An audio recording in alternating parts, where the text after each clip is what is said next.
지금 바로 시작을 하도록 하겠습니다. 네, 안녕하세요. 저는 KRIGF 세션 8 글로벌 디지털 거버넌스 위시스 플러스 20 리뷰 한국의 시사점 사회를 맡은 정보통신정책연구원 박민정 부연구원입니다. 위시스가 2003년 그리고 2005년 두 단계로 개최가 되었죠.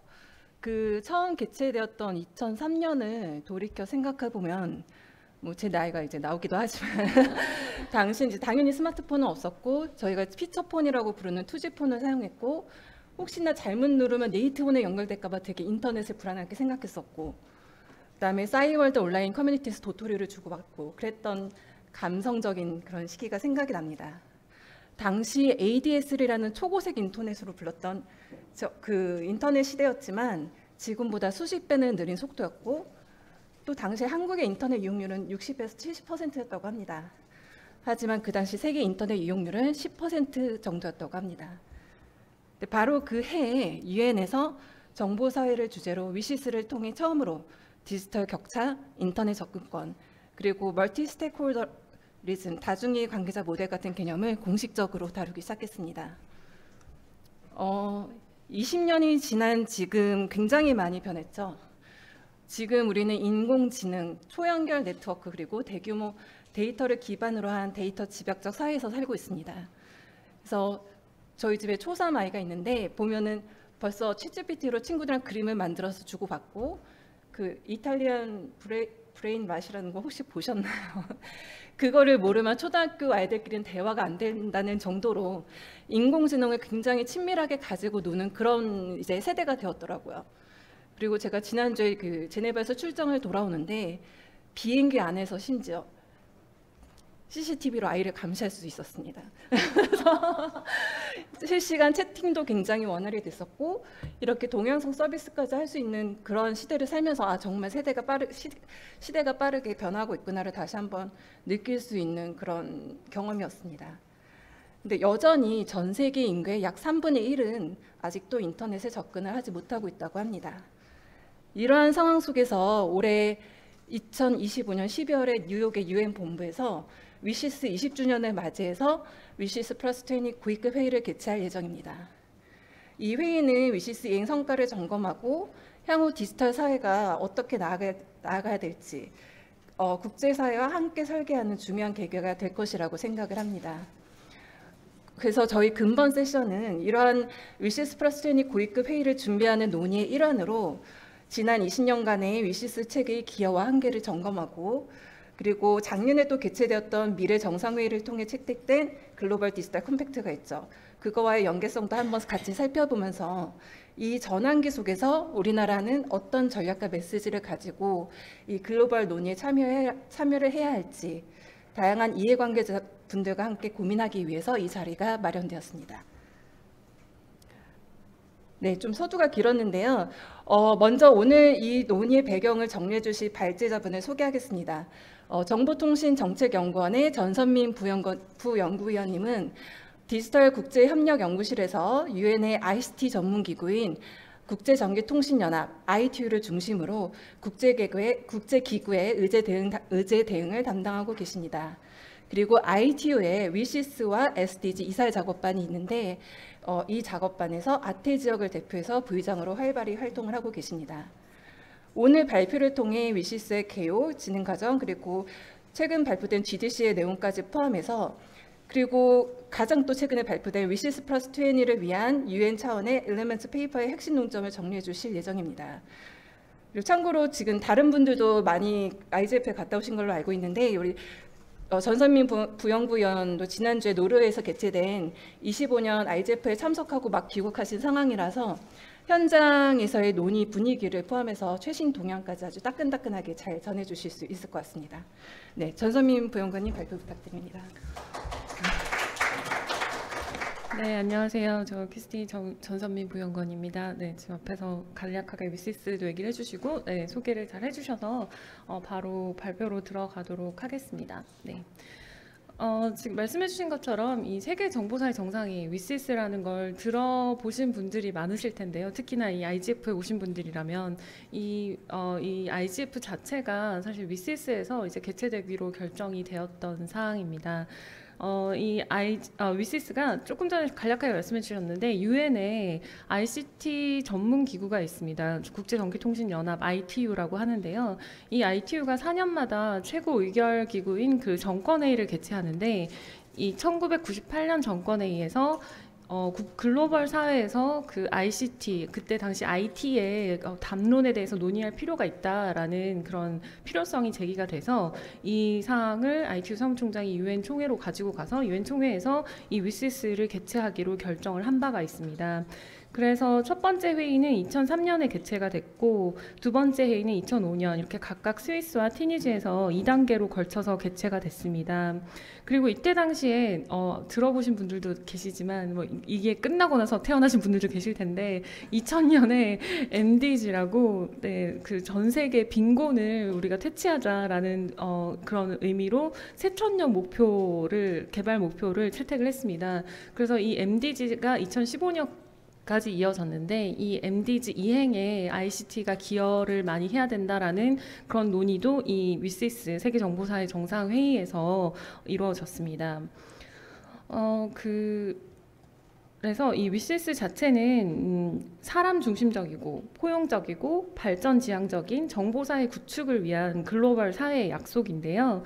여기에서 두 단계로 거치는 회의 동안 제네바 원칙을 채택을 하고 그리고 이런 원칙을 어떻게 이행할지에 대한 실천 계획을 채택을 했고 그리고 다시 한번 2005년에 또 한 번 티니스에서 2차 회의를 개최하면서 이런 제네바에서 채택했던 선언에 대한 재확인과 이런 이행을 위해서 국제사회가 전체적으로 노력을 하겠다라는 이런 실행 의지를 다시 한번 표명을 했고요.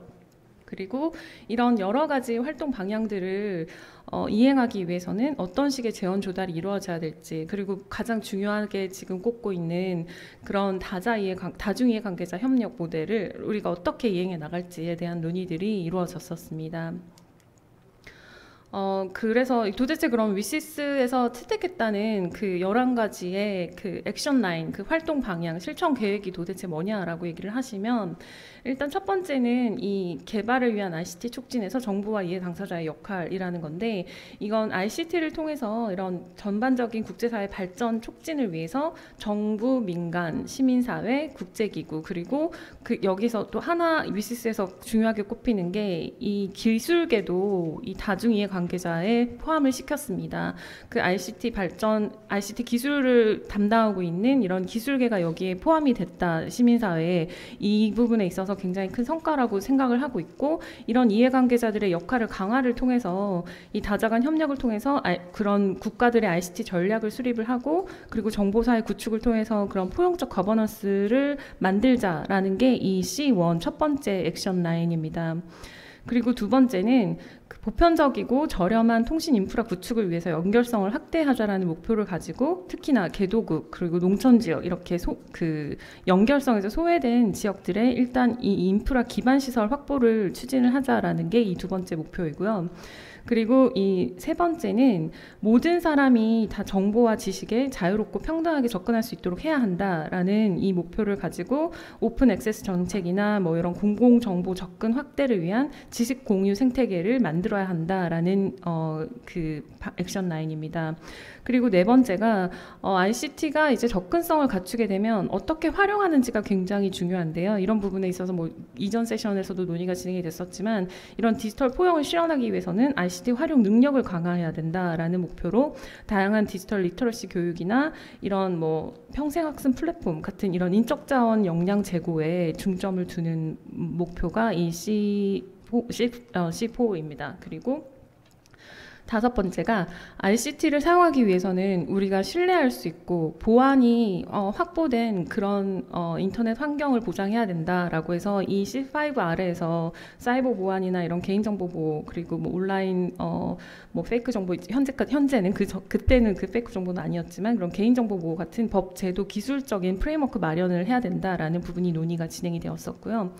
그리고 이 6번째가 ICT 발전을 뒷받침할 수 있기 위해서 제도적이고 법적인 환경을 조성해야 되는데, 이를 위해서 뭐 경쟁적인 ICT 시장이 필요하고 규제 개혁이 필요하고 뭐 전자상거래, 전자서명 같은 이런 법적 제도 마련도 필요하다라는 이런 기술을 촉진할 수 있는 환경, 정책 환경을 만드는 데 집중을 하자라는 내용입니다. 그리고 이 7번째가 ICT 어플리케이션인데, 여기는 하부에 한 6개 정도의 중점 분야가 또 따로 있습니다. 이 전자정부, 그리고 전자상거래, 그리고 온라인 교육, 그리고 이-헬스, 그리고 이-인바이러먼트, 그리고 이-임플로이먼트, 이런 부분들이 그 아래에 들어가 있고요. 또 그 8번째는 인터넷에서도 다양한 문화랑 다양한 언어가 보장이 되어야 더 많은 사람들이 콘텐츠를 누릴 수 있다. 그러니까 소수 언어, 그리고 지역 문화 보존, 이런 부분에 있어서 노력을 해야 된다라는 부분입니다. 그리고 9번째는 미디어 관련인데, 이렇게 독립적이고 다원적인 미디어 환경이 조성이 돼야지 그 표현의 자유를 보장하고, 그리고 지역 미디어도 역량이 강화되고 디지털 전환을 지원을 할 수 있다라는 내용이 중심이 되는 내용입니다. 그리고 그 10번째가 정보사회에서 윤리적 원칙 확립인데요. 온라인 상에서도 우리가 온라인을 활용함에 있어서 책임의식이 필요하고, 그리고 디지털 포용을 위해서는 이렇게 정보의 남용을 방지하는 것과 같은 그런 윤리 기준도 수립이 필요하다라는 부분입니다. 그리고 마지막이 이런 모든 ICT 발전과 정보사회 구축을 위해서는 국제적인 노력, 그리고 지역적인 협력을 강화해야 된다라는 게 이 11가지 활동 목표입니다. 그리고 이 활동 목표를 이행하기 위해서 각각의 국제기구들이 그 퍼실리테이터, 촉진자로서 역할을 담당을 했습니다. 그래서 아까 말씀드렸던 그 저희가 주로 담당하고, 키스티가 담당하고 있는 ITU도 이 4가지 부분에 있어서 촉진자 역할을 하고 있고, 그런데 ITU뿐만 아니라 유네스코, 뭐 UNDP 이런 다양한 국제기구들이 현재까지도 이런 목표 이행을 위해서 노력을 해오고 있고, 그리고 이 위시스는 이 국제기구뿐만 아니라 정부뿐만이 아니라 이런 여기에 참여되어 있는 시민사회, 학계, 기술계도 다 같이 목표를 이행하기 위해서 노력을 해야 한다라는 그런 국제사회의 약속이었습니다. 그럼 우리가 이 위시스 액션라인 그 실천 계획 이행을 위해서 어떻게 노력을 하고 있느냐? 그럼 노력을, 성과를 측정을 하고 모니터링을 하는 그 시스템이 있어야 실제 이행이 이루어질 텐데, 그 결과 이행을 위해서 그 유엔의 과학기술발전위원회라고 CSTD가 있는데, 이 CSTD가 유엔 기구들을 대표해서 매년 위시스 이행 현황 보고서를 작성을 하고, 이거를 에코속을 통해서 유엔 총회에 제출을 해오고 있습니다.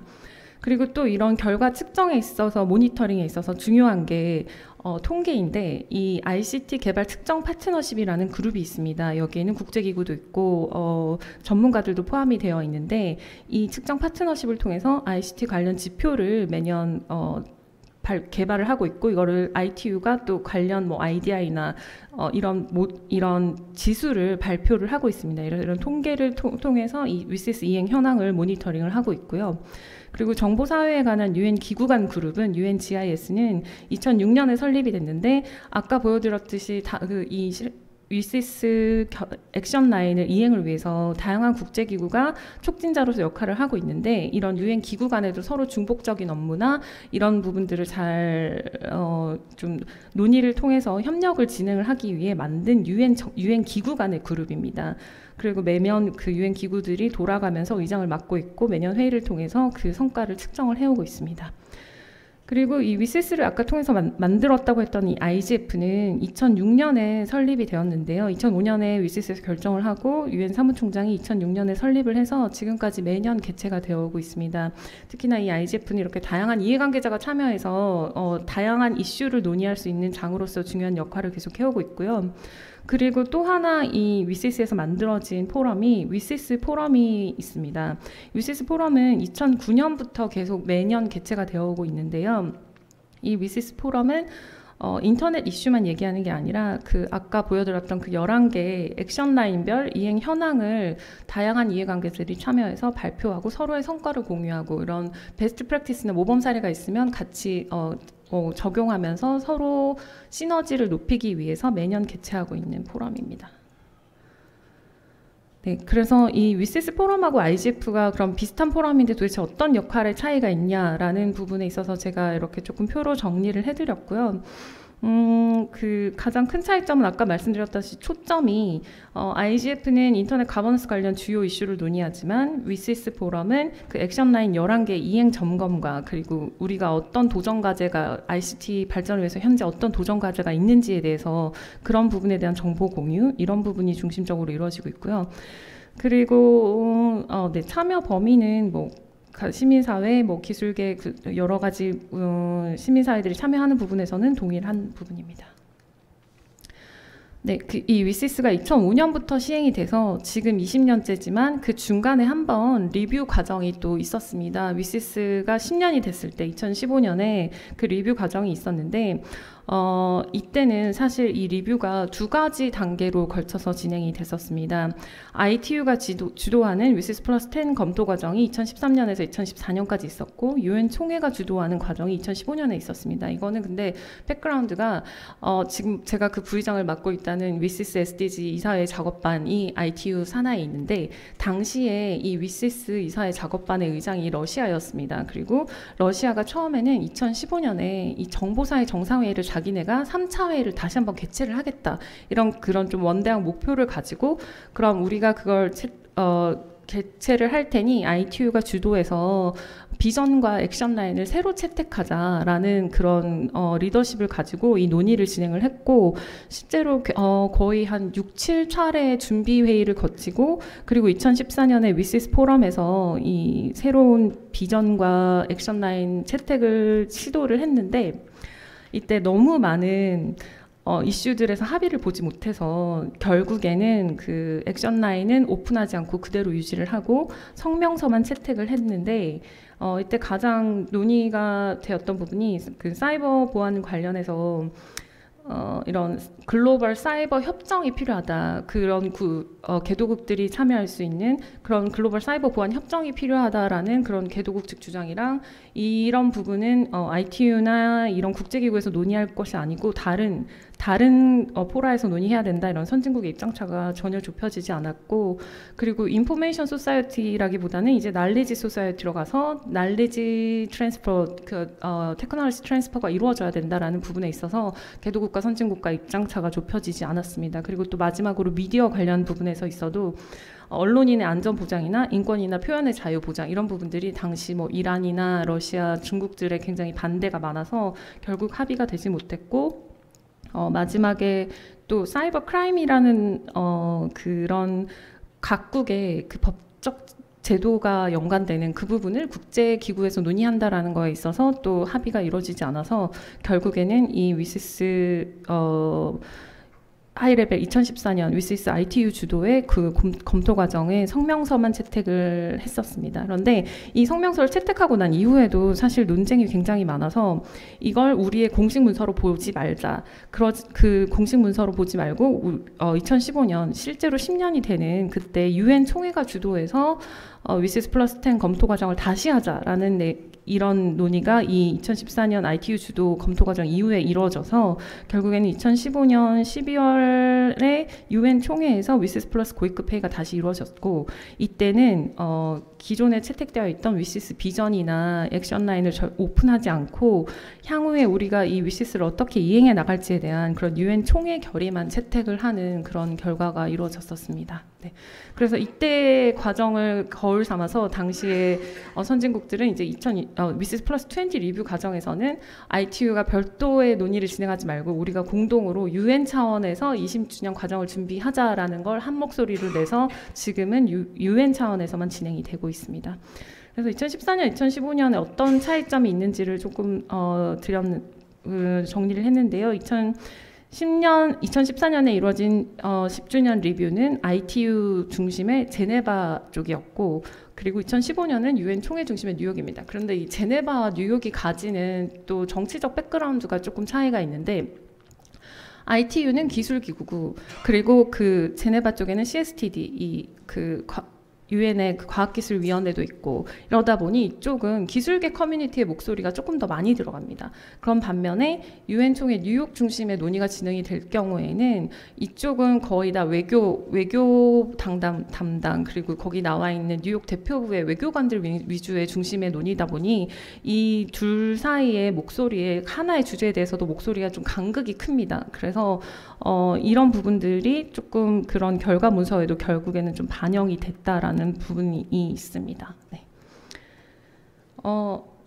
그렇지만 이 플러스 10 리뷰 과정에서 결과적으로는 이 유엔 총회 결의도 사람 중심적이고 포용적이고 발전지향적인 정보 사회에 대한 비전을 지속적으로 우리가 이행을 해 나가야 된다라는 거에서는 재확인을 그대로 했고, 그리고 이때 당시에 또 하나 중요했던 게 그 MDG가 2015년에 종료가 되면서 지속가능 발전 목표라고 SDG가 채택이 됐는데, 이 SDG도 결국에는 17가지 사회 경제 발전을 위한 목표들을 이루기 위해서는 ICT의 역할이 중요하다. 그래서 이 부분에 대해서 이 유엔 총회 결의가 ICT가 SDG 이행을 위해서도 노력을 해야 된다라는 그런 선언적인 결의를 채택을 했고, 그 이후로 실제로 이 위시스의 11가지 액션 라인과 SDG의 17가지 목표를 매칭을 시켜서 매핑을 해서 국제사회가 이 두 가지를 함께 시너지 효과를 가지고 목표를 달성해 나가기 위해서 노력해야 된다라는 게 지금까지 이어져 오고 있습니다.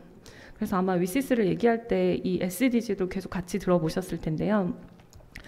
그 노력이 지금 SDG 달성을 위한 노력이 지금까지 계속 이루어져 오고 있고, 올해가 바로 이 위시스 결과 이행을 위한 노력을 시작한 지 20주년 되는 해가 됐습니다. 그래서 유엔 총회에서 작년에 이 위시스 플러스 20 리뷰 과정에 대해서 CSTD 쪽에서 결과 보고서를 제출하라라고 되었고, 그래서 실제 올해 그 CSTD가 4월에 이사회를 개최를 해서 위시스 플러스 20 최종 보고서를 채택을 했습니다. 근데 이 보고서는 회원국 중심이 아니라 이 다양한 국제기구들이 본인들이 이 위시스 이행을 위해서 어떤 노력을 해왔는지에 대한 그런 보고서이고요. 실제 이 보고서를 보면 2005년에는 정보통신 접근성이 인터넷 접속 인구가 전체 인구의 16%였는데 2023년에는 67%까지 성장을 했다. 그리고 다수의 국가에서 디지털 개발 전략이나 이런 법률이 정비가 되었다. 그리고 인터넷 가버넌스 포럼과 위시스 포럼 등 이 다자 참여 플랫폼이 제도화가 되었다. 그리고 위시스 액션 라인과 SDG 간의 상호 연계가 굉장히 잘 이루어지고 있다라는 부분을 가장 큰 성과로 이 보고서 쪽에서 보고서를 제출을 한 바가 있습니다. 그래서 이 내용은 올해 12월에 있을 그 유엔 총회 리뷰 과정에서 논의가 진행이 될 예정입니다.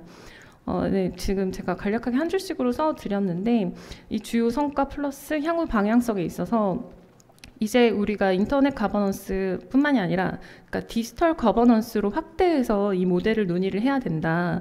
그리고 또 모바일이나 브로드밴드 연결성뿐만이 아니라 유의미한 연결, 의미 있는 연결성이라는 게 실제로 우리가 인터넷 접속만 하는 건 누구나 할 수 있지만 그걸 접속을 해서 실제로 서비스를 이용할 수 있는 그런 품질 퀄리티가 보장되는 인터넷 연결이 필요하다. 그리고 개도기구나 이런 소외계층도 실제로 디지털 기술을 활용해서 경제 사회적 혜택을 누릴 수 있는 그런 의미 있는 연결이 필요하다라는 게 지금 화두로 제시가 되고 있고요. 그리고 다양한 언어 콘텐츠나 그런 콘텐츠 접근성도 개선이 필요하다. 그리고 또 지금 디지털 리터러시가 사실 AI 때문에 이런 디지털 리터러시 격차가 더 커지고 있기 때문에 이런 부분에 대한 대응도 필요하다라는 얘기가 나오고 있고요. 그리고 사이버 보안 관련해서 이 부분은 아마 논쟁이 좀 있을 것 같은데, 글로벌 협력적 체계가 필요하다는 부분이 어느 수준의 체계인가까지는 아마 개도국가 선진국들의 입장이 좀 다를 걸로 보입니다. 그리고 기술을 반영하는 그런 유연한 규제가 있어야 된다라는 얘기도 나오고 있고요. 그리고 플랫폼의 투명성을 확보를 해야 된다. 그리고 AI 윤리 얘기, 데이터 책임성 그런 얘기도 나오고 있습니다. 네.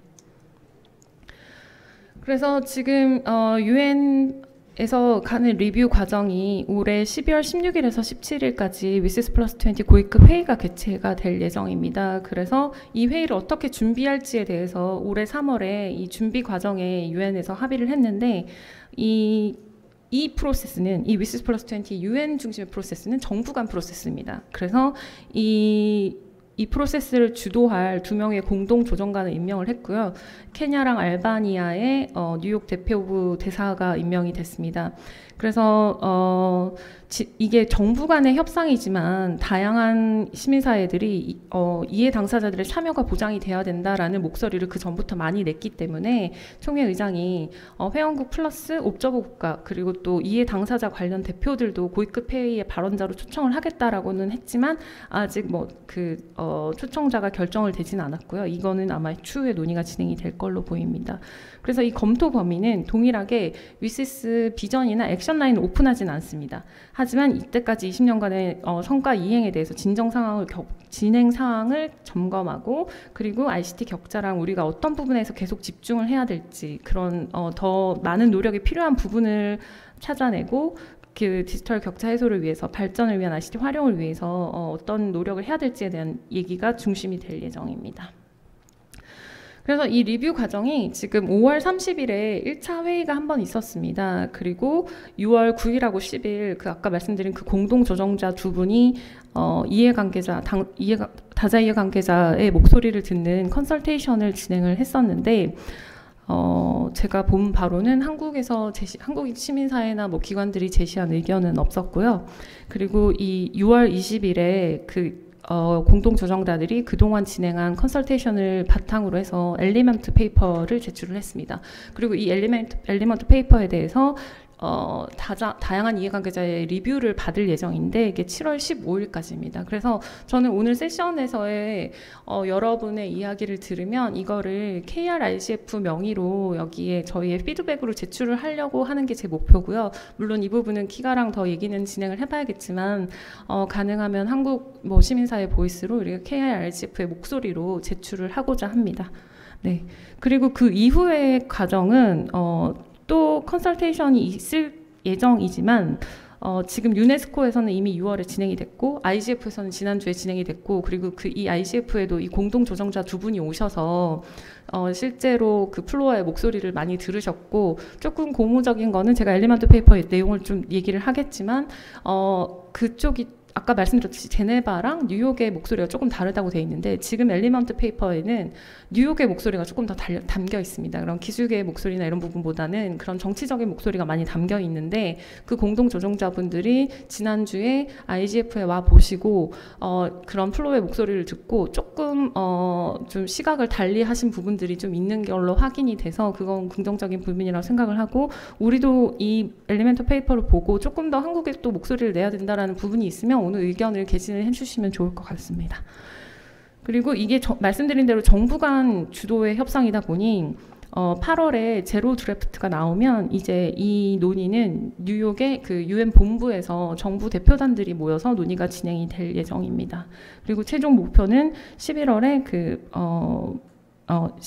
그 드래프트가 나오면 이제 12월 16, 17일 하이레벨 이벤트에서 채택을 할 예정입니다. 그 엘리먼트 페이퍼 기본 문서는 아직 제로 드래프트는 아니지만 제로 드래프트에 어떤 내용을 담겠다라는 의지가 좀 반영이 된 내용인데요. 위시스 비전은 그대로 중요하다, 유효하다, 사람 중심, 포용적, 발전 지향적 정보 사회에 대해서는 그대로 유효성을 확인을 해줬고 이게 제가 뒷부분에 이 설명을 넣어뒀는데 작년에 글로벌 디지털 컴팩트라고 해서 우리가 하나의 공통된 원칙을 가지고 인터넷의 발전을 위해서 노력하자라는 그런 목표를 가지고 GDC를 채택을 했습니다. 근데 SDG뿐만 아니라 이제 이 GDC와도 같이 이 위시스가 연계가 되어서 목표 달성을 위한 노력을 진행을 해야 된다라는 부분이 일단 비전에 반영이 됐고요.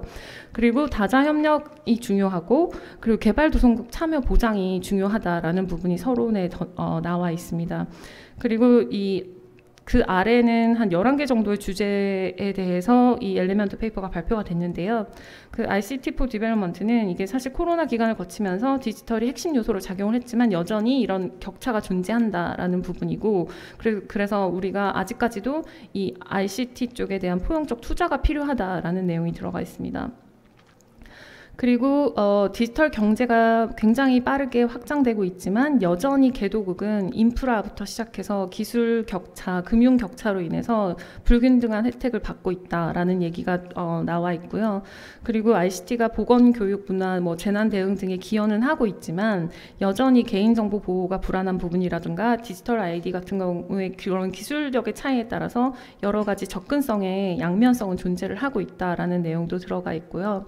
그리고 ICT가 환경 보호 도구로 사용되기도 하지만 에너지 소비나 이런 전자 폐기물 관련해서는 ICT가 환경에 문제로 작용을 하고 있다라는 이런 얘기도 들어가 있고요.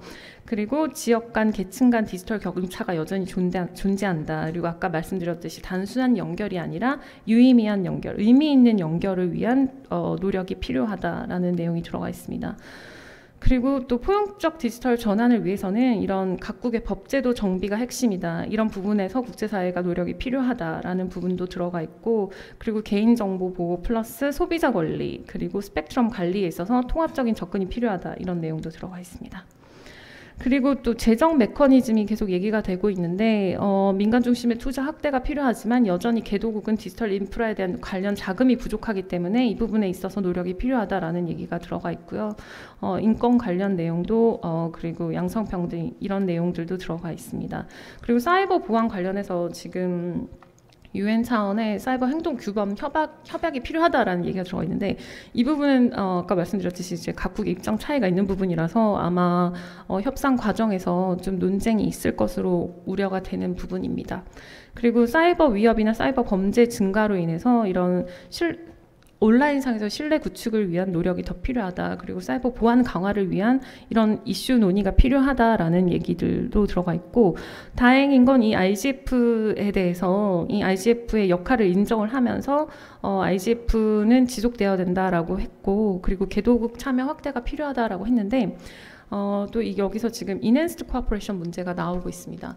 그 작년에 그 GDC를 채택하면서 러시아나 중국은 이 멀티 스테이크홀더가 실패한 모델이라는 얘기를 하면서 인핸스드 코퍼레이션 논의를 진행을 해야 된다라고 얘기를 했는데, 인핸스드 코퍼레이션이 강화된 협력이 단어 자체를 가지고 서방이랑 개도국이 얘기하는 의미가 다릅니다. 인핸스드 코퍼레이션을 중국이나 러시아가 얘기할 때는 멀티 스테이크홀더가 제대로 역할을 못하기 때문에 정부가 좀 더 역할을 하는 게 인핸스드 코퍼레이션이라고 얘기를 하는 반면에 미국이나 영국이나 이런 서방권들은 우리는 이미 멀티 스테이크홀더리즘을 통해서 인핸스드 코퍼레이션을 이루고 있다라고 얘기를 하고 있거든요. 그래서 같은 단어의 해석이 서로 다르게 얘기를 하고 있는 부분인데, 지금 이 부분은 그냥 어느 쪽에 편을 드는 건 아니고 이 문제가 지속되고 있다라는 점을 지적을 했습니다. 그리고 인터넷 가버넌스 플러스 작년부터도 GDC에서도 이제 데이터 가버넌스가 필요하다라는 얘기를 했고, 실제 데이터 가버넌스를 어떻게 이룰지에 대해서 그 CSTD 아까 말씀드린 UN의 과학기술발전위원회에서 지금 전문가들을 선정을 해서 이 데이터 가버넌스 관련 작업반 논의가 시작이 됐는데, 이 위시스 플러스 20에서도 이 내용을 얘기를 하고 있습니다. 그리고 AI도 이게 개발 기회를 상충하는 동시에 똑같이 이런 불평등을 오히려 확대한다라는 이런 위험성에 대해서 논의를 하고 있는데, 이 국제 거버넌스에 대해서도 사실 회원국들의 입장차가 존재하는 부분이라서 이런 AI 관련한 국제 거버넌스를 국제기구에서 논의를 할지 아니면 다른 장에서 논의를 할지에 대해서는 개도국 선진국의 입장차가 있는 부분이라서 이 부분도 아마 논쟁이 될 걸로 예상이 되고 있습니다. 그리고 디지털 기술과 AI 활용을 위한 이런 역량 강화 필요성이 다시 한번 얘기가 됐고, 그리고 인적 자원의 그 역량 강화가 중요하다라는 내용이 들어가 있습니다. 그리고 똑같이 측정과 모니터링이 중요하다라는 얘기가 되고 있지만 그중에서 특히 유의미한 연결성 관련한 지표 수립이 필요하다는 얘기가 있고, 그리고 특히나 측정 모니터링 이런 후속 조치 관련해서는 위시스와 함께 GDC 쪽에서도 같이 이 측정 모니터링 후속 조치를 같이 봐야 된다라는 얘기들이 들어가 있습니다.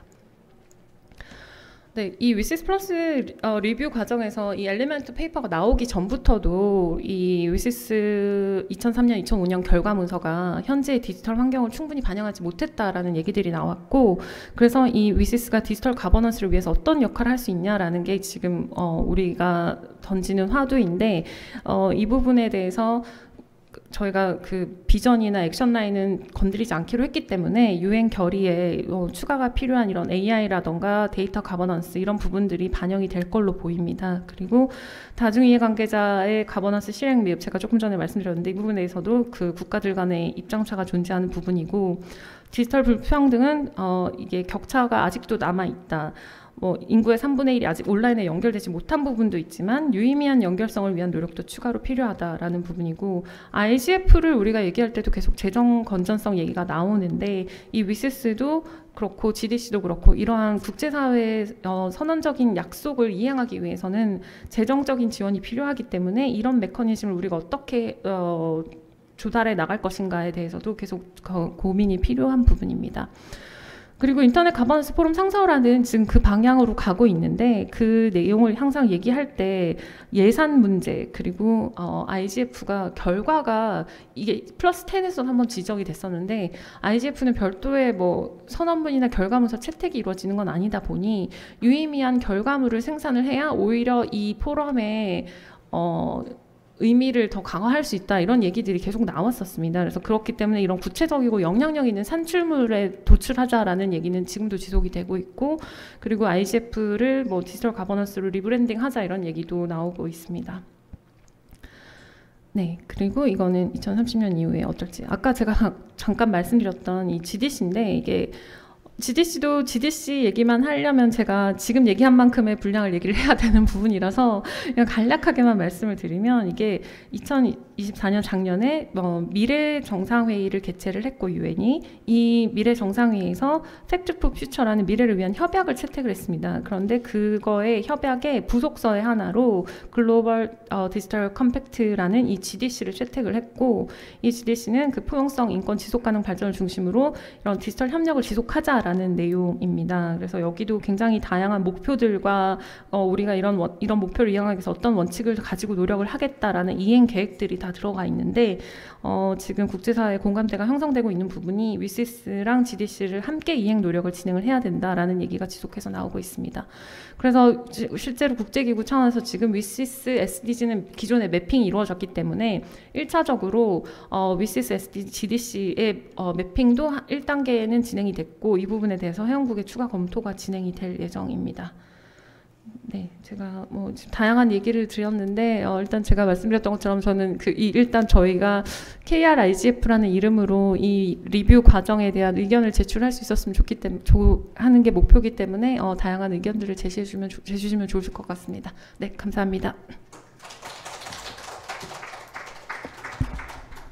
네, 그 20년간의 히스토리와 함께 지금 바로 글로벌 쟁점이 되는 이슈와 그리고 글로벌 어떻게 논의가 이루어지고 있는지 동향까지 굉장히 압축적이고 그리고 굉장히 많은 정보를 함께 발표를 해주신 것 같아서 진심으로 감사를 드립니다. 네, 지금부터 이제 패널 토론 세션을 같이 진행을 하도록 하겠습니다. 패널 분들은 앞에 테이블에 와서 같이 착석을 해주시기 바랍니다.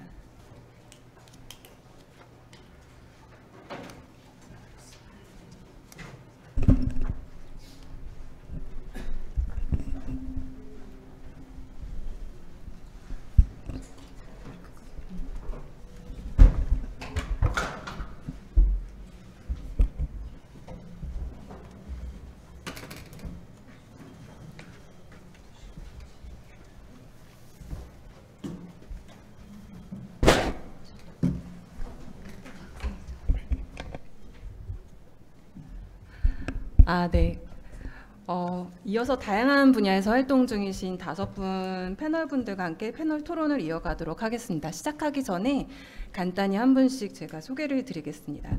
우선 저희 바로 옆에 계신 정영균 수석님께서는 키스티에 이전에 저희 국제협력연구실에서 OECD를 중심으로 국제기구 대응 업무를 같이 하셨고 그다음에 정책학 박사를 하시고 카카오 사회협력의 수석으로 지금 근무 중에 계십니다. 네, 그 옆에 오병일 대표님께서는 진보 네트워크 센터의 대표님이시고 정보인권연구소 인터넷 거버넌스 협의회를 지금 운영위원으로 계십니다. 그 옆에 송혜인 수석님께서는 지금 한국인터넷진흥원에서 사이버 보안 관련해서 정책 개발과 글로벌 협력 업무를 하셨고 이제 현재 인터넷 거버넌스 국제 협력 업무를 시작하셨습니다. 네. 그다음에 양지수 박사님은 이화 사회과학원 연구원이자 한국정치학회 디지털 정치연구분과 간사로 활동 중이십니다. 네, 감사합니다. 그리고 저희 맨 마지막에 정다연님은 이화여자대학교 정치외교학과에 지금 재학 중이시고 24년 ITU의 위시스 사무국 인턴으로 직접 근무를 하셨고 또 23년에는 키사 주간 EGN IG 프로그램에 이화여대 지부 팀장을 맡은 경험을 보유하고 계십니다. 네. 저희가 우선은 지금 공통 질문을 한 번씩 돌아가면서 부탁을 드릴 텐데 지금 전선민 부연구원께서 발제 중에 나왔던 주제 중에 두 가지를 우선은 좀 여쭤보려고 합니다. 이 중에서 우선은 위시스 플러스 리뷰 20 리뷰 관련 주요 쟁점에서 지난 20년간 위시스의 성과와 한계는 무엇인지, 그리고 디지털 거버넌스 플랫폼으로서 IGF나 위시스 포럼이 어떻게 더 개선이 되어야 될지 그런 부분을 한번 공유를 해주시면 좋을 것 같고, 또 더불어서 방금 전선민 부연구 의원이 말씀하신 대로 우리 이번 회의 결과가 더 소득이 있으려면은 KRIGF의 이름으로 한번 페이퍼가 만들어지면 좋을 것 같거든요. 그래서 이 위시스 플러스 20 엘리먼트 페이퍼에 대해서 혹시 뭐 더 평가를 하실 수 있다든지 아니면 향후 이런 부분에 조금 더 우리가 중점을 맞춰야 된다. 그런 간단한 의견이라도 좀 주시면은 저희가 같이 논의를 할 수 있을 것 같습니다. 네, 그러면은 우선은 저희 그냥 순서대로 정영균 수석님께서 간단하게 부탁드리겠습니다. 네, 정영균입니다. 제가 이 지금 유사한 내용을 얼마 전에 KRIGF에서 주최한 세미나에서 들었는데 이번에 한 번 더 들었는데도 불구하고 정말 대단한 발제인 것 같습니다. 이게 20년간의 역사를 좀 한 번에 압축적으로 담은 거라서 그 맥락까지도 구체적으로 짚어주셔서 다시 한번 리뷰하는 데 좀 도움이 됐습니다. 뭐 사실 지금 뭐 여러 가지 얘기가 나왔는데 이게 저는 좀 이게 거버넌스 관련된 거에 조금 집중해서 좀 말씀을 좀 코멘트를 드리고 싶은데요.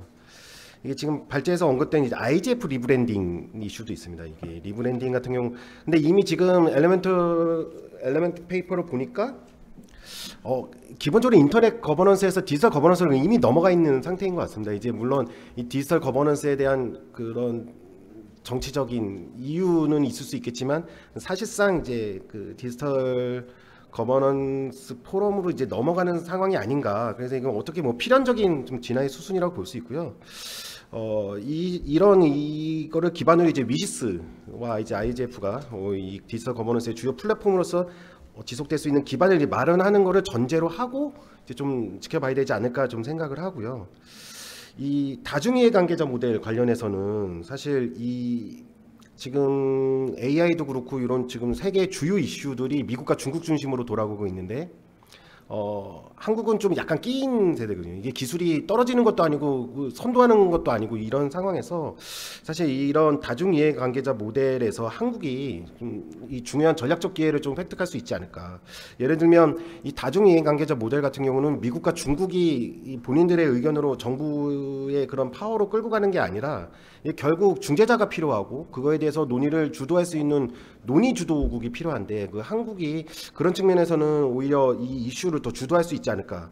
그래서 이 다중이해 관계자 모델 속에서 정책과 규범 논의에 참여를 이제 한국에서 조금 보장을 하게 되면 실질적인 발언권도 얻을 수 있지 않을까. 그러면 이 지금 현재 기술 선도권을 갖고 있는 미국과 중국이 주도하는 이런 상황에서 한국도 이 충분하게 발언권을 좀 보장받을 수 있지 않을까라고 생각이 들고요. 이 다중이해 관계자 모델 같은 경우가 사실 최근에 AI라든지 데이터 거버넌스라든지 이런 중요한 이슈에서 이제 각 정부들이 보통 그 규제를 통해서 이거를 이 상황을 타개해 나가려고 하는데 사실 이런 기술 혁신 이슈에 대해서 이렇게 그 강제 규제를 그러니까 하드로로 좀 가는 방향보다는 어떻게 보면은 기업 입장에서는 충분히 좀 사회적 합의가 돼 있는 소프트로 형태로 먼저 접근을 하면 기업 입장에서도 다양한 방식의 참여도 가능하고 이거에 대해서 수행하는 거에도 충분한 사회적 합의가 이미 끝난 상태이기 때문에 더 쉽지 않을까 약간 이런 생각을 좀 하고 있고 그것과 별개로 이 다중이해 관계자 모델을 무조건적으로 계속 주장을 하고 고집을 해야 될까는 데 대해서는 한 번 더 생각해 볼 여지가 필요한 게 아까 좀 방금 말씀드렸던 이제 AI가 이런 데이터 거버넌스 이런 지금 핵심 주제들 좀 최근에 좀 많이 주목받고 있는 주제들 같은 경우는 속도가 또 굉장히 중요할 수 있거든요. 국가 차원에서는 이거를 혁신하고 발전시키고 진흥을 해야 되는데 요거에 대해서 이 다중이해 관계자 모델에서 좀 논의를 하게 되면 그 특성상 상당히 논의가 시간이 좀 길게 걸리기도 하고 그다음에 또 특성상 합의가 잘 안 이루어지는 상황이 발생하기 때문에 이런 부분에 대해서는 다자주의 체계를 조금 결합을 해서 하이브리드 프레임워크를 한번 하는 것도 좀 필요하지 않을까. 이게 순수하게 지금 앞에서부터 전제로 삼았던 우리나라의 유리한 방식을 한번 채택을 해서 우리가 요거를 충분히 논의한 뒤로 IGF에 좀 이렇게 넘겨줘야 되지 않을까 약간 이런 생각이 좀 들고요. 지금 드는 생각 같은 경우는 이 정부가 좀 고민하고 있는 부분 정책 결정이 필요한 영역은 다자주의 체계를 충분히 좀 받아들이면서도 우리가 그 윤리, 신뢰, 투명 약간 이런 가치 중심의 이슈 같은 경우는 이해관계자 의견을 충분히 반영할 수 있는 다자 이해관계자 모델을 충분히 좀 해서 요 두 개가 공존하는 체계를 좀 해야 되지 않을까라는 좀 생각이 들고 제가 그 IGF 같은 경우 이제 요 발제문에 들어있던 게 이제 성과물이 없다 약간 이런 측면이 이게 앞에서 말씀드렸던 합의가 안 되는 이게 특성 좀 논의가 오래 걸리는 특성과도 좀 맥락이 이어져 있는데요. 제가 2024년 그 사우디 리야드에서 하는 IGF를 가보니까 여러 가지 논의가 이제 IGF 특성상 많이 논의가 되는데 이게 기본적으로 IGF가 하고 싶은 말을 하고 이제 다양한 주제들이 같이 논의할 수 있는 장이 마련된 반면에 이게 어느 정도 그래도 논의가 계속 진행이 돼서 결과 문서라든지 채택이 되면 채택이 됐다 안 됐으면 안 됐다 이게 어느 정도 그 가이드 페이퍼라든지 아니면 결과 문서가 있어야 내년도에 그거를 다시 디벨롭해서 갈 수 있는 원동력이 있다고 생각하는데 사실상 IGF는 그냥 논의하면 그게 끝 내년에 또 새로운 거 정해지면 또 새롭게 논의하고 끝 약간 이런 방식이라 그 말씀하셨듯이 이제 좀 결과 문서라든지 이런 부분이 있어야 이 IGF 체계가 계속 이어나갈 수 있지 않을까. 이게 계속 비판이 이어지면 위시스 플러스 30대는 정말 IGF 정말 필요할까라는 질문이 다시 나올 수 있을 것 같아서 이런 부분에 대해서는 뭐 우리나라 입장이 아니더라도 이런 부분에 대해서는 충분히 좀 정책 피드백이 돼서 이제 루프화가 계속 될 수 있도록 약간 결과문서 채택이라든지 아니면 합의문까지는 아마 어려울 것 같습니다. 결과문서 채택 같은 방식도 충분히 도입이 좀 필요하지 않을까 좀 그렇게 생각합니다. 이상입니다.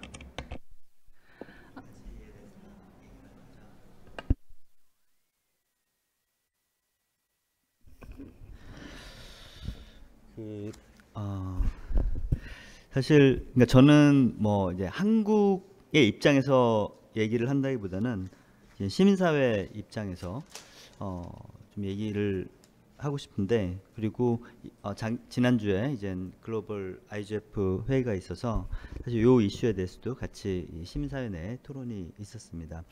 근데 우선 이제 첫 번째 의제에 대해서 말씀을 드리면 사실 IGF는 위시스도 마찬가지고요. 특히 이제 IGF 같은 경우는 시민사회 입장에서는 되게 이제 가치 있게 가치를 높게 이제 평가하는 그런 공간입니다. 왜냐하면 사실 제가 보기에도 우리가 이제 멀티 스테이크홀더를 많이 얘기를 하지만 사실 ICAN하고 IGF 외에는 사실 멀티 스테이크홀더가 구현되는 공간이 없거든요. 그러니까 이거를 구현할 수 있는 공간, 다시 말하면 시민사회 입장에서는 직접 참여해서 우리의 목소리를 낼 수 있는 공간이 사실 IGF 정도밖에 없는 거죠. ICAN은 또 이제 멀티 스테이크홀더지만 주제가 되게 한정돼 있는 공간이고 그래서 그런 의미에서 이제 IGF의 의미를 이제 높게 평가하는 거고 이런 어떤 멀티 스테이크홀더 공간이 계속 이제 지속될 필요가 있다라는 요구를 하고 있고요.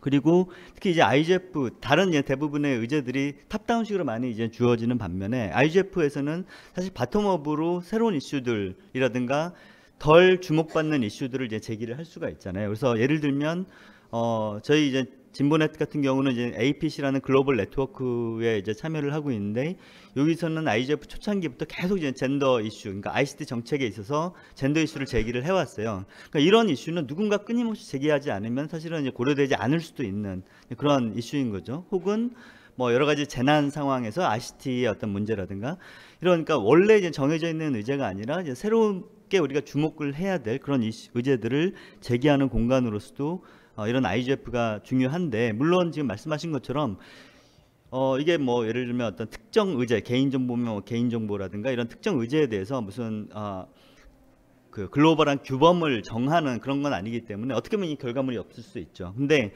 그런 의미의 결과물이 아니라 사실 이제 그런 비판을 의식해 가지고 여기서 다양한 어떤 그러니까 이 오프라인 행사 외에도 일상적인 어떤 여러 가지 각 주제별 그룹들이 있고 여기서 여러 가지 보고서들이 나오잖아요. 그래서 이런 것들이 글로벌하게 뭐 합의된 그런 규범이다라고 하기는 힘들지만 어떻게 보면은 이제 오랜 기간의 논의를 통해서 특히 이제 멀티 스테이크홀더 논의를 통해서 일종의 이제 베스트 프랙티스를 만든 거기 때문에 이것이 실제 이제 이후에 어떤 정책 결정 과정에서 참조될 수 있는 유의미한 역할을 할 수 있다. 물론 이제 이런 것들이 실제 얼마나 역할을 해왔는지 이런 것들은 이제 또 평가를 해봐야겠습니다만은 그런 의미에서의 정책 논의는 하고 있고 오히려 이런 식으로 어떤 특정한 국제 규범을 만들지 않기 때문에 이렇게 다양한 어떤 논의들이 의제에 대해서 좀 자유로운 논의들이 가능할 수 있다라는 생각이 듭니다. 다만 이제 IGF에서 한 가지 우려를 하는 거는 결국 이제 재정적인 지속 가능성이 있느냐. 근데 이 부분은 사실은 해결 방법이 각국에서 이 의미를 어떤 평가를 하고 IGF에 우리가 컨트리뷰션 하겠다라는 어떤 결의를 할 수밖에 없지 않을까라는 생각을 하고요. 그다음에 두 번째 엘리먼트 페이퍼에 대해서 몇 가지 의견을 드리면 우선 여기 보시면 멀티 스테이크홀더라는 단어도 있고요. 멀티 레터럴이라는 단어를 같이 혼재해서 쓰고 있습니다. 그래서 이게 의도적으로 쓰여진 단어인 건지 아니면 그냥 어떤 짬뽕을 하다 보니까 이제 섞여 들어간 건지 그게 이제 저는 이제 좀 모호하던데 시민사회에서는 이거 멀티레터럴이라는 단어가 포함된 것에 상당히 이제 우려를 하고 있어요. 왜냐하면 그것이 포함된 그런 의지에 있어서는 결국은 정부 간 이제 주도적으로 하겠다는 거 아니냐 이렇게 이제 받아들일 수 있기 때문에 이제 지금 이제 최종 문서를 만들어가는 과정이잖아요. 그 과정에서 멀티레터럴이라는 단어가 삭제되기를 이제 바라는 그런 입장이고요.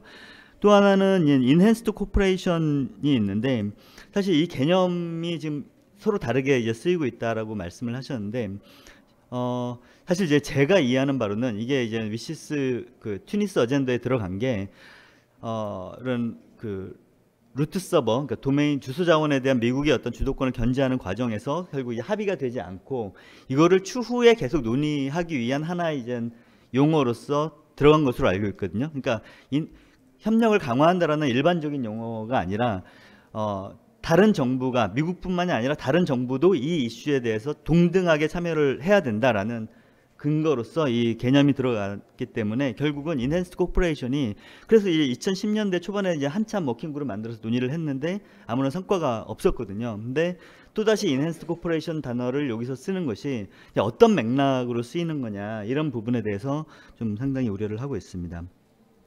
그 외에 이제 여러 가지 의제에 대해서 여러 가지 의견을 요청을 하고 있는데 예를 들면 이제 개인정보와 관련해서는 저는 이제 이후에 우리가 이제 의견을 낸다면 저는 개인정보 보호를 위해서 사실 어떻게 보면 글로벌한 국제 규범이 되게 약하다는 생각이 들어요. 그래서 좀 더 지금 이미 개인정보의 국제적 유통이 이제 기본화된 어떤 이 상황이기 때문에 강화된 국제 규범이 필요하다. 지금은 마치 유럽연합의 GDPR을 국제 규범인 것처럼 그 지역의 어떤 규범인데 이렇게 생각을 하고 있잖아요. 근데 이제 좀 더 글로벌한 국제 규범이 필요하고 그 내용에는 각국의 개인정보 감독기구와 그다음에 개인정보가 이전될 경우 어떻게 이제 보호 조치를 보장할 거냐라는 부분들이 포함이 될 필요가 있다는 생각이 들고요. 그다음에 또 하나 환경적 영향 부분이 되게 약하게 지금까지는 좀 포함이 된 있는 것 같습니다. 엘리먼트 이 페이퍼에는. 그래서 이런 특히 AI와 관련해서 기존의 어떤 우리가 기후 위기에 대응하기 위한 약속이 있는데 사실 AI 때문에 이런 것들이 다 후퇴를 하고 있거든요. 이런 부분들에 대해서 어떻게 대응을 할 건지, 그리고 이런 어떤 정책을 위해서는 사실은 데이터들이 투명하게 공개가 돼야 되는데 여기에 대한 언급이 없어요. 그래서 이제 이후에는 이런 어떤 데이터에 대한 투명한 공개부터 해가지고 이런 AI 활용 과정에서 그 기후 위기를 악화시키지 않기 위해서 어떤 조치가 필요한지에 대한 내용들이 포함이 돼야 된다라는 요구를 할 필요가 있을 것 같고요. 물론 이 부분이 KR IGF 입장에서 얘기가 될 수 있을지 모르겠어요. 이거는 이제 제가 말씀드렸지만 시민사회 입장에서 이제 말씀을 드리는 거고, 그다음에 디지털 격차와 관련해서는 이제 위시스에 대한 평가도 그렇고, 저는 궁극적으로 이제 문제는 아무리 뭐 디지털 격차 얘기를 하고 뭐 재정 메커니즘을 얘기를 해도 실천이 안 된다는 거예요. 지금 20년 동안. 결국 이게 되기 위해서는 돈이 있어야 되죠. 기금이 있어야 되는데 실제 개발도상국을 지원하기 위한 기금을 현실적으로 마련할 수 있는 그런 방안이 없으면 되게 이제 아름다운 공문구에 그칠 수 있다라는 그런 우려가 되는 거고요. 그다음에 인권 항목이 있는데 인권 항목이 상당히 미흡합니다. 제가 보기에는 예를 들면 인터넷상의 문제를 단지 불법 콘텐츠들이 많고 이런 것들을 어떻게 규제를 잘 할 거냐, 이런 문제로 격화시키고 있는데, 당연히 이제 해당 콘텐츠를 어떻게 이제 우리가 모더레이션 할 거냐라는 문제도 있지만, 결국 이제 플랫폼의 어떤 알고리즘을 통해서 이런 허위 조작 정보라든가 선정적 정보라든가 이런 것들이 왜 더 잘 유통하게 됐느냐, 플랫폼의 책임은 뭐냐, 사실 이런 부분들이 포함이 되지 않으면 그냥 원래 있었던 불법 정보를 어떻게 잘 모더레이션 할 거냐라는 문제를 언급하는 그런 수준에 그치게 되지 않을까 싶고요. AI 거버넌스 부분이 아까 이제 멀티래터럴이라는 국가 중심주의 개념이 쓰인 것 같습니다. 그래서 여기 다자간이라는 표현이 멀티래터럴이라는 표현이 돼 있어서 AI 거버넌스가 이제 국가 중심주의가 될 것이 좀 우려가 되는데, 저는 AI와 관련해서는 정말 글로벌 규범이 필요하다고 생각을 하거든요. 지금 왜냐하면 각 국에서 글로벌한 경쟁 때문에 각 국에서 어떤 규범을 만드는 것을 계속 안 하고 있는 상황이에요. 왜냐하면 우리 먼저 규제를 할 수는 없다, 사실 이런 거잖아요. 근데 그러면 피해는 결국 전 세계 시민한테 가게 되는 건데, 이런 것들을 보장하기 위해서는 사실은 글로벌 규범을 통해서 동등하게 규제를 이렇게 수행을 해 나가는 그러한 방향이 될 수밖에 없지 않을까. 그리고 그것이 한국 입장에서도 사실 그렇게 가야 되지 않을까. 왜냐하면 한국이 뭐 어쨌든 이 노력을 해야 되겠지만 어쨌든 미국이나 중국에 의해서 뭐 사실 이 AI가 자본 싸움이 되고 있잖아요. 그래서 우리가 사실 앞서 나갈 어떤 그런 가능성이 높지 않은데, 그래도 규제를 해야 된다면 그 글로벌한 규범 속에서 우리의 어떤 규제 시스템을 갈 필요가 있지 않을까. 그것이 한국 입장에서도 유리하지 않을까라는 생각을 저는 하고 있습니다. 일단 이 정도 말씀드리겠습니다. 네, 안녕하세요. 저 키자의 송혜인이라고 합니다. 우리 오병일 대표님 다음으로 발언을 하려니 마음이 많이 부담이 되네요. 근데 쭉 말씀하시는 부분 저랑 좀 겹치는 부분도 좀 있으시고, 저도 좀 상당 부분 동의하는 바입니다. 저는 키자에서 일했던 대부분의 기간을 그 사이버 보안 관련 정책 개발, 그리고 개인정보 국제협력, 정보보호 산업 해외 진출, 그리고 보안 쪽 글로벌 협력, 주로 이쪽으로 많이 업무를 했었습니다. 그래서 인터넷 거버넌스 관련된 업무는 지금 굉장히 처음이고, 그럼에도 굉장히 흥미로운 영역이다라는 사실은 좀 확실한 것 같습니다. 지난주에 IGF 갔다가 일요일 날 도착해서 지금 여기까지 이제 쭉 오고 있는데요. 한번 처음 경험해본 사람의 입장에서 제가 이제 이 글로벌한 다자 협력 플랫폼으로서 IGF와 위시스가 갖고 있는 장점, 그리고 개선점, 이런 거 몇 가지 좀 말씀드려 보도록 하겠습니다. 일단은 제가 생각하기에는 ICT 분야와 인프라 쪽의 정책 수립 과정에서 이렇게 많은 다중이해 관계자들이 모여서 다양하게 듣는 이 글로벌한 토론의 장이라는 자체가 아주 큰 의미라고 생각을 합니다. 근데 그러다 보니까 몇 가지 개선점이 좀 확실하게 보인다라고 생각을 하는데요. 앞에서도 말씀하셨지만 논의 구조가 자체가 굉장히 구속력이 없습니다. 그래서 20년 동안 이제 좋은 얘기, 좋은 말 대잔치로만 끝나지 않았냐 이런 얘기들이 좀 많이 제기될 수 있을 것 같고요. 이 법적 구속력과 규제 권한을 당장에 마련하지 못하더라도 실질적인 어떤 정책 권고 기능으로서의 이제 최종 결과물 페이퍼 더 나아간다면은 실행력을 확보할 수 있는 어떤 방안이 좀 반드시 필요하다라고 생각이 들고요. 두 번째는 가보니까 여전히 글로벌 사우스는 디지털 격차와 재정과 역량의 부족을 얘기를 하고 있습니다. 여기에 대해서 끊임없이 관심을 촉구하고는 있지만 이 격차를 메우기 위해서는 실질적인 지원 방안이 좀 필요하다고 보입니다. 아까 이제 오병일 대표님도 말씀하셨지만 자금과 제도적인 지원이 반드시 좀 필요하다고 생각이 들고요. 그래서 저도 이런 부분에 대한 국가들의 자발적인 기여는 어떻게 보면 좀 어렵지 않나라는 생각이 들고 차라리 ICT 기금을 신설하는 방안이 어떨까? 아니면 이제 글로벌 펀드를 조성을 해보면 현재 이제 개발은행과 UN 재정으로 이제 펀딩하고 있는 부분을 좀 많이 보완할 수 있을 거라고 생각이 듭니다.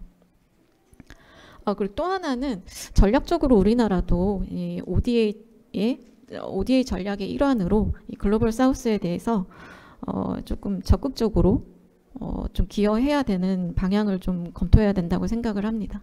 그러니까 다자의 원 오브 댐으로서도 들어가지만 구체적인 ODA 전략을 한번 코이카랑 같이 개발해보면 어떨까 이렇게 생각이 듭니다. 그리고 세 번째는 여러 편차가 많은 국가들이 한 자리에 모이다 보니까 그 격차가 좀 큽니다. 그래서 리딩하는 국가 입장에서는 별로 흥미로운 주제가 없지 않나. 새로운 기술 이슈에 대해서 이 글로벌한 장에서 대응하는 그 속도라든지 이슈에 대한 대응이 신속하다라고 말할 수 없을 것 같아요. 그래서 이 프레임워크 안에서는 그 실제 정책 논의보다는 상당 부분 선언적 접근에 머무르는 경향이 있고, 그리고 거기에 더해서 신기술 이슈에 대해서 기민하게 이루어지지 않는 좀 그런 좀 느리게 가는 부분이 좀 있어 보여서 이런 좀 기민하게 새로운 엣지에 있는 이야기들을 해준다면 리딩 국가들의 관심도 조금 더 적극적으로 끌어들일 수 있지 않나 이렇게 생각이 듭니다. 네, 뭐 그 외에 뭐 여러 가지가 있는데 좀 얘기가 나오면서 다시 한번 말씀드리도록 하겠습니다. 이상입니다. 네, 저는 이화사회과학원 양재수라고 합니다. 저는 이번에 위시스 논의에 대한 이제 학계의 입장, 제가 전체를 대변한다고는 이제 말씀을 드릴 수는 없지만 이제 한 파트로서 의견을 말씀드리려고 합니다. 먼저 위시스가 지난 20년간 디지털 거버넌스 플랫폼으로 이제 토대를 제공했다는 점은 부인을 할 수 없겠죠. 그러나 이제 학계에서 살펴보면은 학술 논문으로 이제 위시스를 독립적인 연구 주제로 다룬다던가 아니면 심층적으로 이제 조명하지 않는 경향이 있습니다. 이제 왜 그런지를 이제 살펴보면은 이제 위시스의 이제 초기 의제가 기후 변화처럼 극심한 규제 갈등이나 아니면 명백한 이해 충돌을 내포한 그런 분야라기보다는 비교적 합의지향적이고 협력적인 담론을 지향했기 때문인데요. 이게 아이러니하게도 이런 구조적 성격 때문에 위시스는 20년간 사실상 이제 고착화되어 있고 오늘날의 그 빠른 기술 환경 변화를 반영하기에는 한계가 있었다. 이런 비판을 피하기는 어렵습니다. 그리고 이제 위원님께서 이제 하신 발표를 바탕을 이제 제가 이해를 한다면 위시스의 이제 액션 라인의 이제 기본 설계는 2000년대 초반에 그 맥락을 기반으로 되어 있는데요.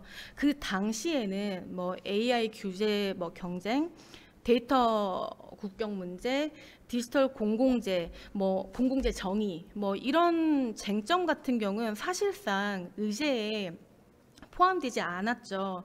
그래서 지금은 이런 문제들이 사실상 글로벌 규범 경쟁의 뭐 최전선이 되고 있는데 이런 것들이 논의가 되고 있지 않습니다. 그래서 이제 아시다시피 오늘날 기술 발전 속도가 거버넌스 설계가 따라가기에는 이제 훨씬 빠르게 진화를 하고 있죠. 이게 단순히 속도의 문제가 아닌 거죠. 기술의 표준화가 늦어지게 되면은 강한 규범 역량을 가진 소수 국가, 뭐 패권 국가라고 하죠. 아니면 글로벌 기업, 뭐 우리가 당연히 아는 뭐 구글이나 뭐 다른 기업들, 이런 기업들이 사실상 표준을 선점하게 되고 나머지 국가는 선택지가 뭐 나머지 국가나 뭐 시민사회나 아니면 뭐 기업들은 선택지가 매우 제한적일 수밖에 없게 됩니다. 이거는 결국에 이제 계속 논의에 나왔던 디지털 디바이드, 디지털 격차가 국가적 단위로 나타나게 되는 현상의 시발점이라고 저는 보고 있거든요. 그래서 EU가 AI 액트를 이제 막 전례 없이 신속하게 입법화하려는 것도 이런 전략적 위기 의식을 반영하는 거라고 저는 보고 있는데요. 이런 맥락을 생각을 한다면, 국제적 맥락을 생각을 한다면 위시스가 단순히 운영 효율을 뭐 개선하는 수준의 논의 이런 거를 좀 넘어서 존재 이유, 뭐 설계 철학 자체를 좀 재검토해야 되는 그런 시점이 아닌가, 이런 문제 의식을 이번 시간을 통해서 좀 공유를 하고 싶었습니다. 이런 재검토가 궁극적으로는 국가 간 디지털 격차를 줄이는 방법으로 좀 가야 된다고 저는 생각을 하는데요. 특히 이런 구조를 설계할 때는 모든 국가의 이해관계가 완벽하게 일치하지는 않더라도 이제 러프 컨센서스라고 실질적 합의, 그냥 대충 이제 우리가 합의를 이끌어낼 수 있는 그런 다중 이해관계자 협의 메커니즘을 이끌어내는 게 중요하다고 이제 생각을 합니다. 그리고 이제 마지막으로 드릴 말씀은 이제 학계 차원에서 이제 저희가 이제 약간 권고를 위한 권고 뭐 이런 거를 좀 넘어서려면 저희의 이제 역할을 좀 더 냉정하게 재정의를 이제 해야 할 필요가 있다고 생각을 하는데요. 지금까지 뭐 위시스나 아니면 IGF 논의에서 한국 학계가 주로 뭐 글로벌 담론 뭐 소개하거나 뭐 정의하는 그런 수준에서 담론을 좀 멈추는 경우가 많았습니다. 근데 이거는 사실 국제사회 이제 아카데미아에서도 좀 비슷한 경우가 많거든요. 이게 이제 한계인데 이 개도국 현실을 반영한 데이터 사례 연구는 부족하고 국가별 이제 이행 상황을 독립적으로 이제 막 전체적으로 이제 간단하게 뭐 이렇게 나열하는 게 아니라 이제 독립적으로 검증하거나 비교 가능한 지표를 설계하는 시도가 미흡합니다. 그래서 이런 단순한 보고서를 쓰는데 끝나지 않고 각국 정부나 국제기구가 이런 실제 이행 상황, 기술 관련 이행 상황을 비교 평가할 수 있는 공통지표, 이제 평가 프레임워크를 설계하고 제안하는 그런 역할을 해야 하는 걸로 이제 고민해야 된다고 제가 생각을 하거든요. 그래서 이제 예를 들어 뭐 디지털 공공재나 디지털 거버넌스 역량을 측정할 수 있는 지표 세트, 아니면 뭐 개도국이 뭐 자발적으로 활용할 수 있는 로드맵 형태, 이런 거를 이제 개발할 수도 있는 건데, 이런 것들이 결국에는 표준, 아까 제가 얘기했던 디지털 격차를 줄일 수 있는 그 표준의 기초 작업이 될 것이라고 볼 수 있습니다. 이런 작업이 단발성 연구가 아니라 국가 차원의 뭐 ODA 사업이나 뭐 국제기구 협력 사업으로 이어지면 수요도 현실적으로 충분히 있을 거라고 생각을 합니다. 근데 다만 이게 연구자 단독적으로 개인의 이런 역량으로는 이게 할 수 있는 게 아니고 뭐 정부나 국제 기구와의 협력 구조를 어떻게 만들어 나가야 될지부터 고민해야 되지 않을까, 이렇게 생각을 합니다. 감사합니다.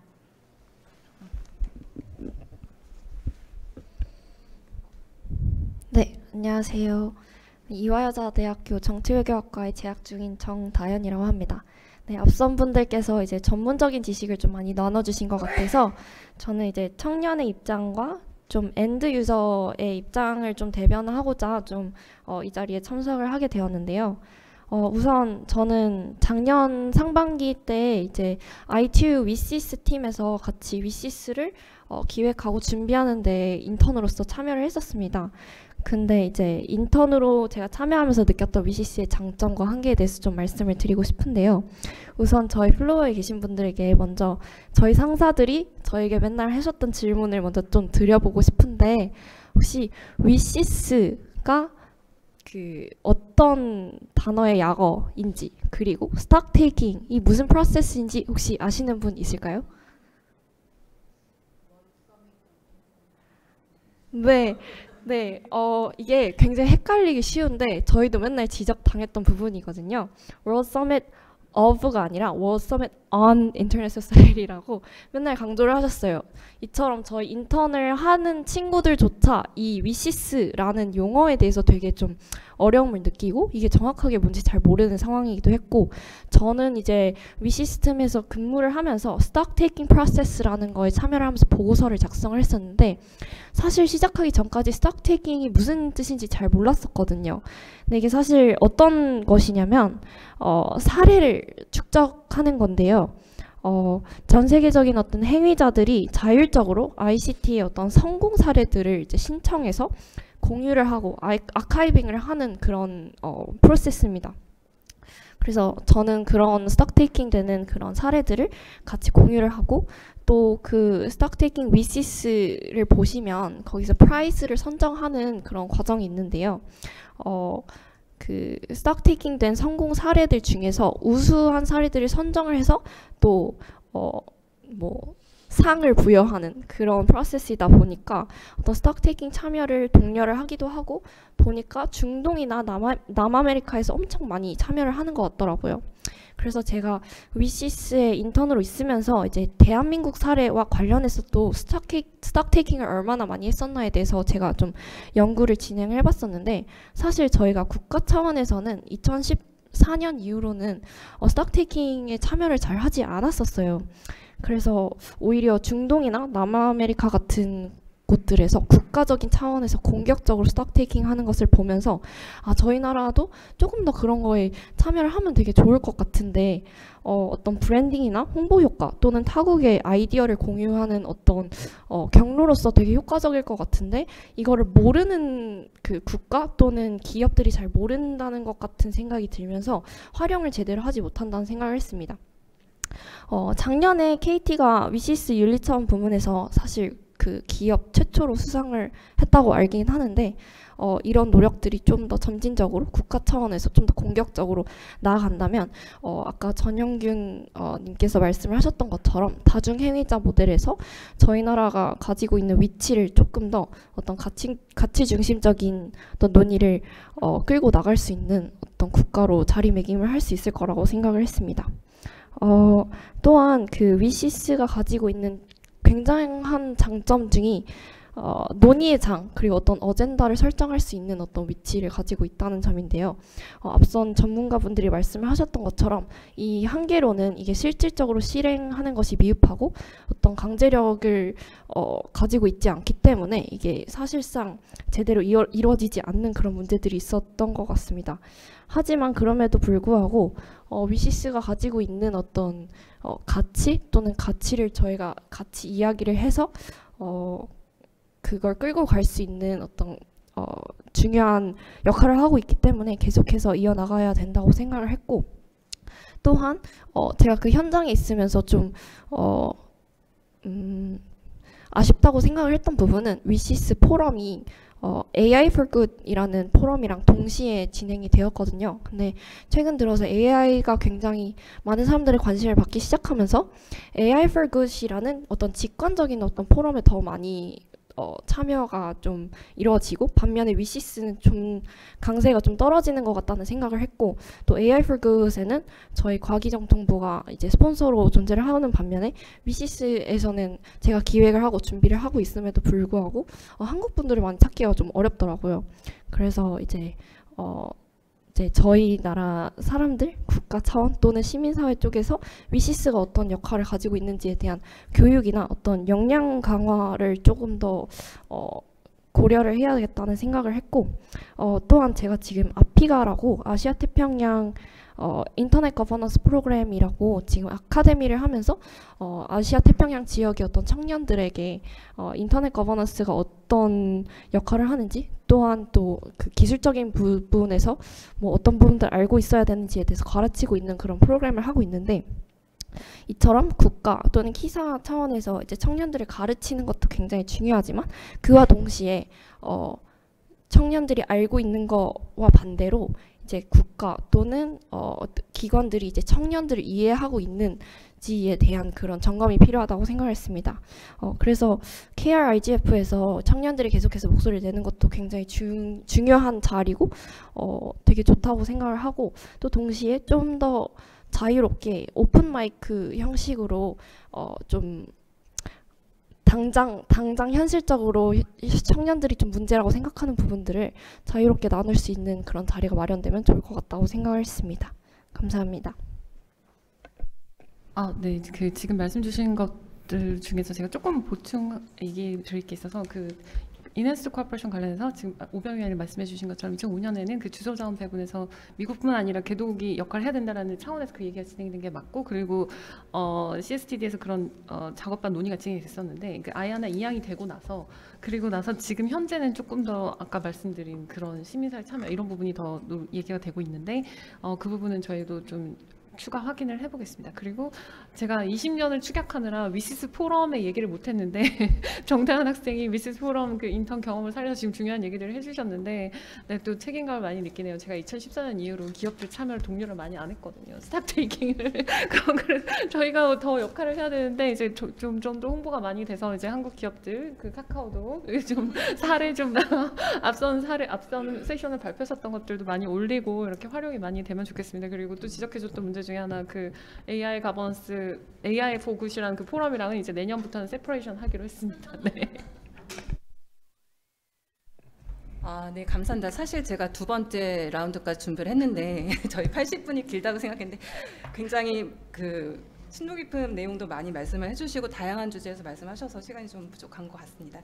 제가 우선은 발제자분들 내용을 간략하게 요약을 하고 시간이 허락하는 만큼 Q&A를 좀 한두 분을 받도록 하겠습니다. 우선 전영균 수석님께서는 다중의 관계자가 역시 중요하고 한국에게 전략적 기회를 줄 것이고 역시 기업이 유연하게 참여할 수 있는 플랫폼으로 의미가 있다. 이제 거버넌스 이슈에 대해서는 다자주의 체계와 그 다중의 관계자 모델이 상호 보완적으로 작동하는 하이브리드 프레임워크도 고려할 수 있다. 그리고 IGF가 조금 더 발전하기 위해서는 조금 더 구체적인 아웃풋, 결과물이 나오면 좋지 않을까라는 말씀을 해주셨고, 오병일 대표님께서는 이제 IGF가 진정한 멀티 스테이크홀더리즘을 구현할 수 있는 장으로 시민사회가 굉장히 실질적으로 참여할 수 있는 공간이고, 이제 그 어젠다를 사회 소수자들의 어젠다들도 저희가 게시를 할 수 있는 중요한 장이다. 그런데 이제 지속 가능성을 위해서는 안정적인 재정 기반이 필요하고, 그 위시스 플러스 20 이슈에 대해서는 이제 멀티 레터럴가 들어간 그런 부분에서 유의가 필요하고, 인앤스드 코퍼레이션에 대한 개념도 조금 더 우려를 표명을 하셨습니다. 그리고 AI 개인정보 그리고 환경 이슈에 대해서도 좀 더 국제적으로 규범 마련이나 조금 더 적극적인 표현이 필요하다고 말씀을 해주셨고요. 그다음에 송혜인 수석님께서도 이제 이 다중이해 관계자 모델이 중요한데 IGF가 조금 더 강화되기 위해서는 실질적인 권고 결과물이나 집행력을 강화할 수 있는 방안을 좀 구상해 보는 게 좋겠다. 역시 돈이 문제다. 실질 그런 부분도 말씀하셨고, 그다음에 이제 다양한 의제들을 논의를 하는데 그 글로벌 사우스 국가들의 격차를 해소하기 위해서는 실질적 지원이 부족한 부분이 있으니 이런 부분은 자발적 기금은 좀 어려울 것 같고, 뭔가 이제 조금 더 구속력 있는 ICT 기금이나 펀딩 설립도 가능할 것이다. 그리고 나아가서 우리나라도 ODA 전략을 이게 좀 연계해서 기여를 할 수 있는 부분이 있을 것 같다라고 말씀하셨습니다. 그리고 IGF에서 조금 더 리딩 국가들도 흥미를 가질 수 있도록 신흥 기술 이슈를 좀 엣지를 가지고서 다룰 수 있는 부분이 있지 않을까 말씀하셨고요. 양지수 박사님께서 이제 학계 입장에서 또 발표를 해주셨는데, 학계 차원에서 이 위시스 플러스 20년이 지났는데도 왜 심층 연구가 부족했는가에 대해서 한계점을 좀 지적을 해주셨고요. 이러한 구조적 문제를 조금 더 극복하기 위해서는 이제 위시스 액션 라인을 신흥 이슈에 맞춰서 좀 존재 이유 그리고 철학적 재검토가 필요하다.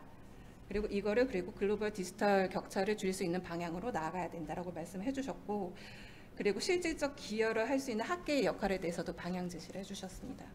그리고 저희 마지막에 정나연님께서는 이제 실질적인 경험을 토대로 논의의 장과 어젠다 설정의 장으로서 위시스를 이제 IGF와 위시스를 평가를 해주셨고, 하지만 역시 실행 미흡이나 강제력이 부족하다는 부분에 한계가 있지만 그럼에도 불구하고 가치가 있다. 그리고 우리나라에서도 보다 잘 참여하기 위해서 홍보라든지 교육이 필요하고, 그리고 이 KR-IGF도 학계 청년들이 더 참여할 수 있게 좀 지원을 해주셨으면 좋겠다라고 말씀을 해주셨습니다. 그래서 제가 좀 급하게 말씀드려서 2분이 남았는데요. 2분, 네. 여유가 있으면은 한 2분 정도 좀 질의를 받았으면 합니다. 혹시 플로어에서 네, 이분 교수님.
감사합니다. 혹시 한 분 더 있으면은 네, 질문이나 의견을 좀 청취하도록 하겠습니다.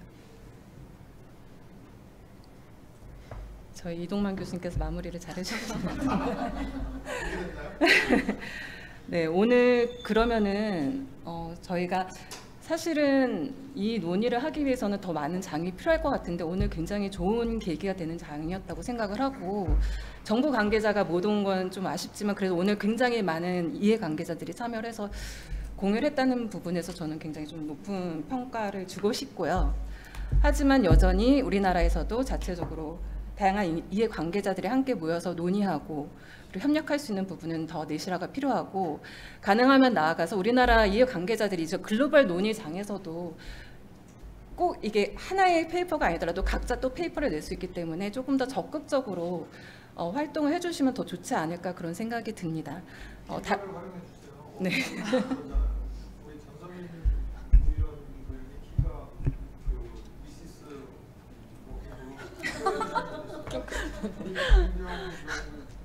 네. 그렇기 때문에 직접 참여하신 분이 해줘서 아니 거기 말고 실질적으로 국내 안에서 미시스 플러스20를 갖고 관심 있게 논의하는 데 있습니까? 없잖아요. 그러니까 지금 그거 원하시는데 저희는 장을 마련했고 거기에 여기 계신 분들이 누가 거기에 참여하고 계시죠. 그러니까 저희는 얼마든지 장을 제공하고 많은 분들이 관심이 사실은 있어요. 왜냐하면 이 멀티스 폴더라는 부분들이 정말 중요하게 생각하고 하는데 잘못하면 그게 망설여질 수 있다. 저도 하이브리드 마들 주소장 보면서 정말 기대 많이 했어요. 그냥 안 되는구나. 그래서 하이브리드에 대한 생각은 아예 그 희망을 버렸습니다. 도저히 있을 수 없어요. 일단 제가 그 작업단은 보장을 못하겠지만 일단 첫 단계로 일단 오늘 있었던 논의들을 최대한 잘 정리를 해서 이 그 위시스 플러스 20 UN 쪽에 의견을 제출할 수 있도록 네, 최대한 노력을 하겠습니다. 페이퍼를 작성해서 여기 계신 분들한테 한번 공유 드리고 키가에도 네, 공유를 드리고 제출하도록 하겠습니다. 네, 오늘 바쁘신 라운드에도 마지막까지 열심히 참여해주신 모든 분들께 감사를 드리고요. 네, 이상으로 오늘 그 세션을 마치도록 하겠습니다. 감사합니다.